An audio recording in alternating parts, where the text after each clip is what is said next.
में जितना जनता जनार्दन आयले हा हमनी के माय मौसी काकी जेठी दीदी सब, हमनी के अभिभावक काका जेठा सब, हमनी के नौजवान साथी सब, जे जे हमर से गोड़ लगा सभी के गोड़ लगा है, जे छोटे लगा अपनी के आशीर्वाद दे है। तमाम जनता जनार्दन के नमस्कार करे है, सलाम पेश करे है, जोहार करे है। क्यों धनो से क्या जिसमें ठनकार न हो, वो धनो से क्या जिसमें ठनकार न हो, वो घुंघरू ही क्या जिसमें झनकार न हो, वो कर्जा ही क्या जिसे चुकाने में आभार न हो, और वो चुनौती ही क्या जो 2024 के चुनाव में स्वीकार न हो। आई चुनाव हो लोकसभा के चुनाव, देश के सर्वोच्च चुनाव, एकर से प्रधानमंत्री के चयन में हुआ है। यानी लोकसभा में जे भी हमने के प्रत्याशी चुन के जिताए वो झारखंड के समस्या के, झारखंड के बृहद समस्या के लोकसभा के सदन में उठाता है, और जब वहां बात के उठाते राखल जिताए तो समस्या के समाधान में। इसलिए लोकसभा के चुनाव है। आज चूंकि जामताड़ा क्षेत्र है, और जामताड़ा क्षेत्र की अगर हमने बात करें जिवाए तो जामताड़ा केवल झारखंड में ना फेमस हो, अरे जामताड़ा गोटे दुनिया में फेमस हो। जामताड़ा गोटे दुनिया में फेमस हो। जामताड़ा में साइबर क्राइम के नाम से पूरा दुनिया फेमस हो। और यहाँ पुलिस वाला दादा अले अपनी बड़ी परेशान रहते हैं कि भाई कैसे धरे पार भाई, अपनी दिमाग बड़ी तेज है। तो देखिए सबसे पहला बात है कि हम साइबर क्राइम का पक्ष नहीं रखेंगे, लेकिन हाँ एक चीज तो कहेंगे, जामताड़ा जैसे सुदूर ग्रामीण क्षेत्र में विकास का जहाँ अभाव नहीं, धनबाद को चलिए मानते हैं, धनबाद हाईटेक जगह है, वहाँ कोयला है, लेकिन जामताड़ा जैसे ग्रामीण क्षेत्र में अगर कुछ लोग साइबर अपराध पे बढ़ते हैं, ठीक है मानते हैं वो दोषी हैं, गलत लोग हैं, लेकिन उनके दिमाग की प्रशंसा करनी होगी। हमको लगता है उतना दिमाग तो वीडियो सी लोग के पास भी थोड़ा कम ही होता होगा। तो इसलिए अगर हमारी दीदी बेबी लता टूडू जीतकर संसद भवन में जाती है तो संसद भवन में इस बात को रखेगी कि हमारे जामताड़ा को साइबर क्राइम के नाते पूरे दुनिया में जाना जाता है। इसका मतलब है वहाँ के नौजवान भले ही गलत काम कर रहे हैं, लेकिन उनमें माइंड है। अतः हम सरकार से मांग करते हैं, सदन से मांग करते हैं कि जामताड़ा को IT हब के रूप में तब्दील किया जाए। जामताड़ा को IT हब के रूप में तब्दील किया जाए। जामताड़ा को बढ़िया इंजीनियरिंग कॉलेज प्रोवाइड किए जाए, ताकि यहाँ के नौजवान जो गलत दिशा में जा रहे हैं, जो अपराध का चयन कर रहे हैं, वो अपनी ऊर्जा का उपयोग इस देश को बनाने में, झारखंड को बनाने में और झारखंड को सजाने में लगे। क्या बोलते हैं आप? क्या बताइए, अपराधी को लाठी डंडा से रोका जा सकता है क्या? नक्सल समस्या का समाधान गोली से है? नहीं, सामाजिक न्याय से है, शिक्षा से है, रोजगार से है, एक बढ़िया पॉलिसी से है। इसलिए जब हमारी दीदी उठ के जाएंगे तो जामताड़ा में अगर कुछ मांग करेंगे तो प्रयास होगा इनका कि जामताड़ा जिला को एक IT हब के रूप में डेवलपमेंट किया जाए, ताकि यहाँ के नौजवान जो गलत दिशा में भटक रहे हैं उन्हें सही दिशा मिले, सही रास्ता मिले, अपराध कम हो, पुलिस की परेशानी कम हो, ऐसा प्रयास किया गया। इसलिए हम लोग इस बात के लिए आप लोग आश्वस्त रहिए। नए लोग आए हैं पॉलिटिक्स में, नया बदलाव करेंगे। हमने सोबिन नूतन किधर बहुत जन देख ले तो कहले यार तोहनी तो ट्राउजर पीना, टी-शर्ट पीना, एक से पहले नेता के लिए खलता पाजामा पीना। हमने कहले सब चीज बदले आइलियो, पुराना पॉलिटिक्स बदले आइलियो, नया पॉलिटिक्स सीखवे आइलियो, और साथ ही साथ जो परिवारवाद के पॉलिटिक्स चल रहा हो ओकरा भी बदले आइलियो, चाहे दुमका लोकसभा रहे या जामताड़ा विधानसभा रहे। एक बात स्पष्ट जान लीजिए तमाम मतदाता, चूंकि आज भी हमारे जो मतदाता है उनमें कहीं ना कहीं चेतना की कमी है, जागृति की कमी है। और ये बात हम नहीं कह रहे, ये बात आज से कई सालों पहले, कई दशकों पहले जब भारत के संविधान का निर्माण किया गया था और संविधान निर्माता के नेतृत्व करने वाले बाबा साहेब डॉक्टर भीमराव अंबेडकर जब संविधान का निर्माण कर चुके थे तो एक उद्योगपति उनसे मिले, एक राज परिवार का व्यक्ति उनसे मिला और उसने कहने लगा अंबेडकर ये अच्छी बात है कि आज के बाद तुमने संविधान का निर्माण कर दिया, ये अच्छी बात है, लेकिन ये लोग जिनकी सुरक्षा के लिए संविधान को बनाया गया है, ये लोग कहीं ना कहीं बहुत गरीब किस्म के लोग हैं, इन्हें हम खरीद लेंगे। डॉक्टर अंबेडकर ने अपने आंखों से चश्मे को उतारा, उस चश्मे को अपने रुमाल से पोंछा और थोड़ा भावुक हो गए और उन्होंने कहा, हाँ आप सही बोल रहे हैं। क्योंकि आज भी शोषित वंचित लोग, किसान कामगार लोग, उनकी आर्थिक स्थिति इतनी दयनीय है कि आज उनके वोट को खरीदा जा सकता है। लेकिन जिस दिन ये लोग शिक्षित हो जाएंगे, संगठित हो जाएंगे और संघर्ष करेंगे, आप जैसे नेताओं को कभी जगह नहीं मिलेगी। तो आज भी मुझे लगता है कि कहीं ना कहीं जो वोट देने वाले हैं, आजादी के 75 सालों के बाद भी और गणतंत्र स्थापना होने के लगभग 72-73 साल के बाद भी आज भी जो मतदाता है, उनकी जो चेतना है, उनकी जो दूरगामी सोच है, वो दूर तक देख नहीं पाते। देखिए, सबसे पहला बात, यदि आप चाहते हैं कि भारत देश का भला हो, यदि आप चाहते हैं झारखंड राज्य का भला हो, तो आपको भी मालूम है कि भले इस देश में 10 प्रकार के धर्म है। आज भारतीय संविधान में 10 प्रकार के धर्म है। 11वां में दीदी ने बात को उठाया कि आदिवासी समुदाय सरना धर्म कोड की मांग करता है। निश्चय ही हमारे प्रत्याशी सदन इस बात को उठाएंगे। 10 प्रकार के धर्म इस देश में मान्यता है, 10 का अपना अपना मान्यता है। कोई ईश्वर को मानता है, कोई अल्लाह पे विश्वास रखता है, तो कोई कहीं और विश्वास रखता है, कोई मारांग मुड़ो तो कोई बूढ़ा बाबा में विश्वास रखता है। लेकिन आपको भी मालूम है, इस देश का उन्नति, इस देश के तरक्की का रास्ता, इस देश की तरक्की का रास्ता संसद से होकर गुजरता है। इसलिए आपका ध्यान संसद में होना चाहिए, वहां भी आपकी आस्था होनी चाहिए। बाकी आपकी जो आस्था है, बिल्कुल उसका हम लोग सम्मान करते हैं। भारत एक पंथ निरपेक्ष देश है और हम लोग भारत की इस पंथ निरपेक्ष के व्यवहार का आदर करते हैं। लेकिन आपको संसद के रास्ते को आप भूल नहीं सकते हैं। यानी यदि देश का भला होगा तो आपको सत्ता और संपत्ति का विकेंद्रीकरण का पक्ष लेने वालों को जिताना होगा। सत्ता और संपत्ति का विकेंद्रीकरण का मतलब है कि सत्ता किसी भी व्यक्ति तक पहुंचे, संपत्ति किसी भी व्यक्ति तक पहुंचे। लेकिन आज देखिए क्या स्थिति है। चाहे इरफान अंसारी रहे, भले अंसारी नाम सुनने के बाद अंसारी लोग खुश हो जाए, लेकिन भैया एक ही परिवार में तो 30 साल से पोस्ट जमा है। अगर उसमें रोटेशन होता, इरफान के बाद अकबर को, अकबर के बाद अजहर को, अगर ये रोटेशन पॉलिसी होता या किसी को मिलता, तो कम से कम ये होता कि लोकतंत्र की मर्यादा जीवंत है। एक परिवार में चाहे कोई समाज रहे, कुर्मी समाज रहे, संथाल समाज रहे, घटवार रहे, हरिजन रहे, आदिवासी रहे, कोई समाज रहे, अंसारी समाज रहे, अगर एक परिवार में अगर सत्ता जमा है तो कतई वो विकास का द्योतक नहीं है। आप उसे विकास का पैमाना नहीं मान सकते हैं। हाँ, अपने कानों को खुश कर लेके कह सकते हैं, हाँ भाई अंसारी लगे हमरे घर के लोग लगे, हाँ महतो लगे हमरे घर के लोग लगे, हाँ संथाली लगे हमरे लगे, लेकिन तो कुछ नहीं लगे। तो और 6 प्रदेश कटे जाओ तो और छोवा। और सबसे ज्यादा मैं आपको बताना चाहूंगा, आंकड़े बताना चाहूंगा, सबसे ज्यादा अगर पलायन के आंकड़े हैं तो मुसलमानों के हैं, संथालों के हैं, ओबीसी की अगर बात की जाए। और आप जो कह रहे हैं कि भाई हमें बस इसी बात की खुशी है कि हमारे समाज से आते हैं, तो पता कीजिए उनका बेटा विधायक की तैयारी में है और आपका बेटा ट्रेन का टिकट कटा के हैदराबाद जाने की तैयारी में है। खुश मत होइए, इसलिए मत खुश होइए कि भाई वो अंसारी है हमारे समाज से है, वो संथाली है हमारे समाज से है, वो महतो है, मंडल है, सिंह है, भूमियार है, घटवार है, जो भी है वो हमारे समाज से है। मत खुश होइए, उनकी सोच क्या है, उनका विजन क्या है, उनकी दृष्टि क्या है, इस बात की चिंता कीजिए। कुछ दिन पहले पेपर में आपने पढ़ा था, इरफान दा के नेतृत्व में 3 विधायक पकड़े गए थे, बंगाल गए थे, 10-10 लाख रुपए में पकड़े गए थे। तो इनको जब पूछा तो बोला नहीं, हम साड़ी खरीदने गए थे। इरफान दा, अगर मेरी बात अब सुन रहे हैं, आपके कानों तक जा रही है, तो बताइएगा कि भाभी इतना महंगा साड़ी पहनती है। 10 लाख का साड़ी खरीदने गए थे इरफान दा। इरफान दा, विश्वास कीजिए, ये जो सड़क आप देख रहे हैं, हमको लगता है 5 लाख में बन जाता। बताइए, ऐसे नेता होंगे? अरे बस नेता हमारे समाज के, इसका मतलब वो कुछ भी करे हम स्वीकार कर लेंगे। बताइए उनका क्या बयान था कि हम साड़ी खरीदने गए, सुने था कि ना आपने?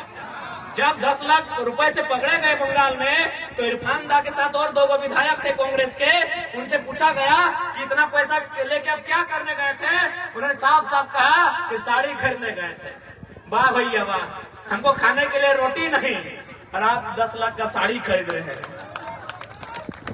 बताइए सब कब तक चलेगा? कब तक चलना चाहिए सिस्टम अभी बताइए?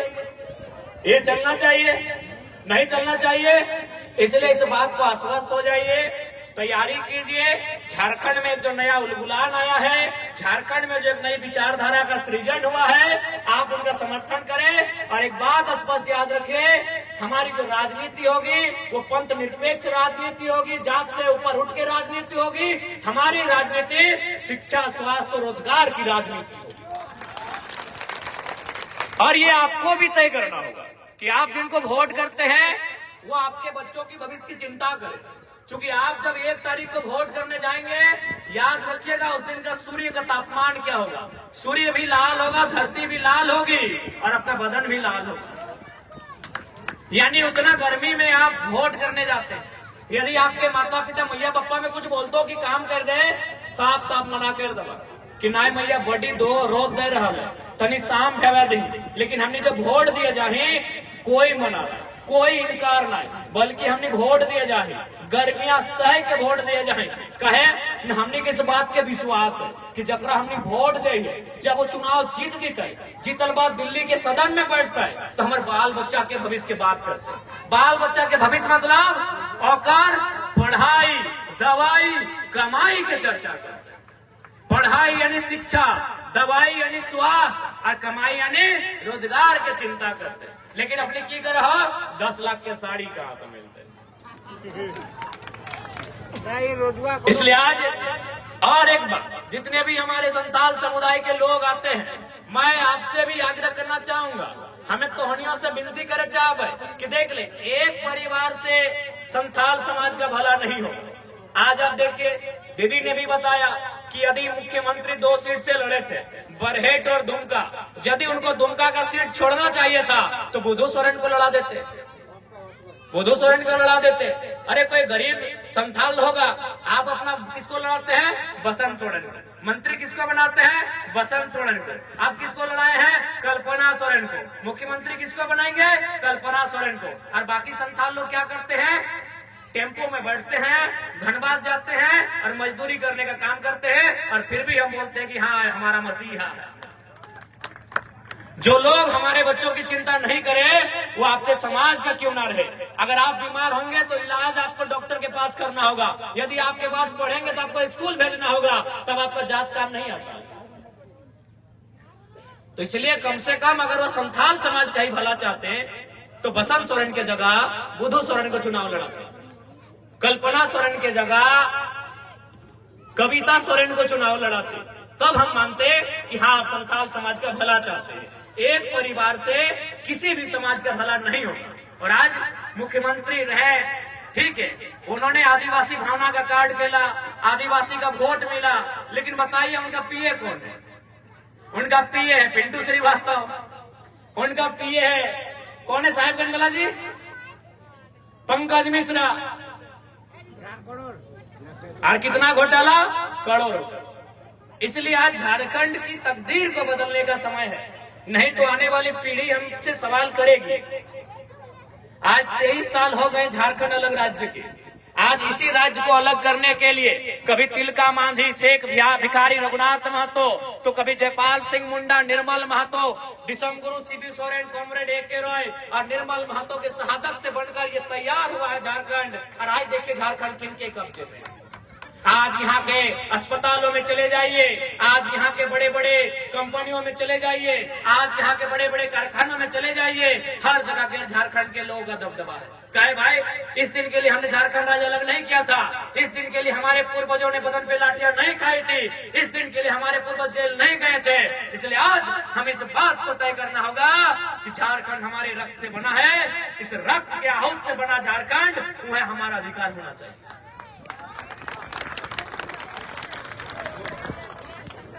इसलिए आज दुमका लोकसभा से जो लोग जिनके पास विजन नहीं है, जिनके पास मिशन नहीं है, आज उन लोगों को राजनीति के सत्ता से बाहर करना होगा। आज आई है सीता मैडम, कल थी कहीं और, चली आई आज कहीं और। तो एक बात याद रखिएगा, न चलेंगे इस बार नलिन साहब, न चलेंगे इस बार नलिन साहब, न चलेंगे इस बार मैडम सीता, इस बार परचम लहराएगा, उनका नाम होगा बेबी लता। इसलिए आज इनकी पॉलिटिक्स को हटाना होगा। एक बात बताइए, सीता सोरेन भी राजनीति में आई है, कल्पना जी भी राजनीति में आई है, भाई भाई की राजनीति सुना करते थे, हेमंत सोरेन, बसंत सोरेन, अब गोतनी की भी राजनीति होगी। भाई भाई की राजनीति सुनते थे हेमंत सोरेन साहब और बसंत सोरेन साहब, अब गोतनी गोतनी की राजनीति होगी। तो बाकी लोग क्या करेंगे? बाकी लोग जामताड़ा से बालू न चुनेंगे क्या? वो भी कहां चुनने को मिल रहा है? अभी तो माफिया के कब्जे में है, बालू चुनना भी तो माफियाओं के कब्जे में है। तो सबसे पहले हम प्रशासन की टीम से आग्रह करेंगे कि कृपया माफियाओं पर नजर रखें। आपकी नजर हमेशा गरीब शोषित वंचितों पर रहती है, आपकी आंखें लाल लाल हो जाती है। तो हम आपसे आग्रह करेंगे, आप अपनी ताकत का, सिंघम का रूप कृपया माफियाओं पे दिखाएं, क्योंकि माफियाओं का जिला बनता जा रहा है जामताड़ा। हम आग्रह करेंगे जितने भी पुलिसकर्मी हैं उनसे हम करवत प्रार्थना करेंगे, आपका जो मूछ घूमे तो माफियाओं की ओर घूमे, ना कि गरीब जनता की ओर घूमे। आपकी अगर आंखें लाल हो तो माफियाओं को देखकर हो, गांव के गरीब किसान को देखकर ना हो, ये हम आपसे अपेक्षा करते हैं। इसलिए आज अगर झारखंड की तस्वीर को बदलना है तो आपको ऐसे नेताओं को सामने लाना होगा जिनके पास आइडिया है। पहला बात, इनके पास आइडिया नहीं है। हम लोगों ने क्या घोषणा किया है आपको मालूम होगा कि अगर हमारे सांसद प्रत्याशी चुनेंगे तो अपनी सैलरी का 75% जनता को दान करेंगे। अपनी सैलरी का, फंड तो छोड़िए, उनका जो निजी का सैलरी होगा, यानी उनका जो सैलरी होगा मंथली होगा, वह भी 75% जनता को डोनेट करेंगे। बहुत सारे लोगों ने सवाल किया कि यदि आप सारा पैसा अपना जनता को दान कर देंगे तो आपका घर परिवार कैसे चलेगा? तो हमने उनको उदाहरण दिया कि मान के चलिए दुमका लोकसभा में 15 लाख की आबादी है वोटर की, मान के चलिए 1/4 लोग हमको मानते हैं, तो 15 लाख को 16 मानते हैं, गुणा भाग में आसान होगा। तो 16 का 1/4 होता है 4 लाख। एक परिवार में 4 लोग होते हैं, यानी 1 लाख परिवार। अगर हम एक परिवार से 1 दिन का डिमांड करें खाने पीने का, तो अगला का पारी 1 लाख दिन के बाद आएगा, उतना हमारा जिंदगी नहीं है। यदि हम एक परिवार से अगर हम कहें कि मौसी तोरा आज हमारा खाना खिलाएगा, आज तोरा हमारा कपड़ा खरीद के देना हो, आज तोरा हमारे पेट्रोल में तेल भरना हो, तो बताओ ओकरा 1 लाख दिन के बाद पारी है, तो 1 दिन के खर्चा कोई नहीं उठे पड़ते की? जामताड़ा के जनता हमारे प्रत्याशी अगर जीत के आते हैं, अपना जो सैलरी है वो आपको निछावर कर देते हैं, उनका जितना सुख सुविधा होगा वो जनता को अगर निछावर कर देते हैं, तो क्या जनता 1 दिन के लिए इनको खाना नहीं खिलाएगी? 1 दिन के लिए इनको कपड़ा, बेबी लता को 1 दिन के लिए कपड़ा लता नहीं मिलेगा क्या? 1 दिन के लिए नहीं मिलेगा। बताइए, आपका पारी 1 लाख दिन के बाद आएगा, उतना हम लोग का उम्र नहीं है। 1 लाख दिन। तो चूंकि नया भाई दिमाग से हम लोग चलते हैं, ये दिमाग की पॉलिटिक्स करने आए हैं, इसीलिए आज इनके पेट में दर्द है। क्यों पेट में दर्द है?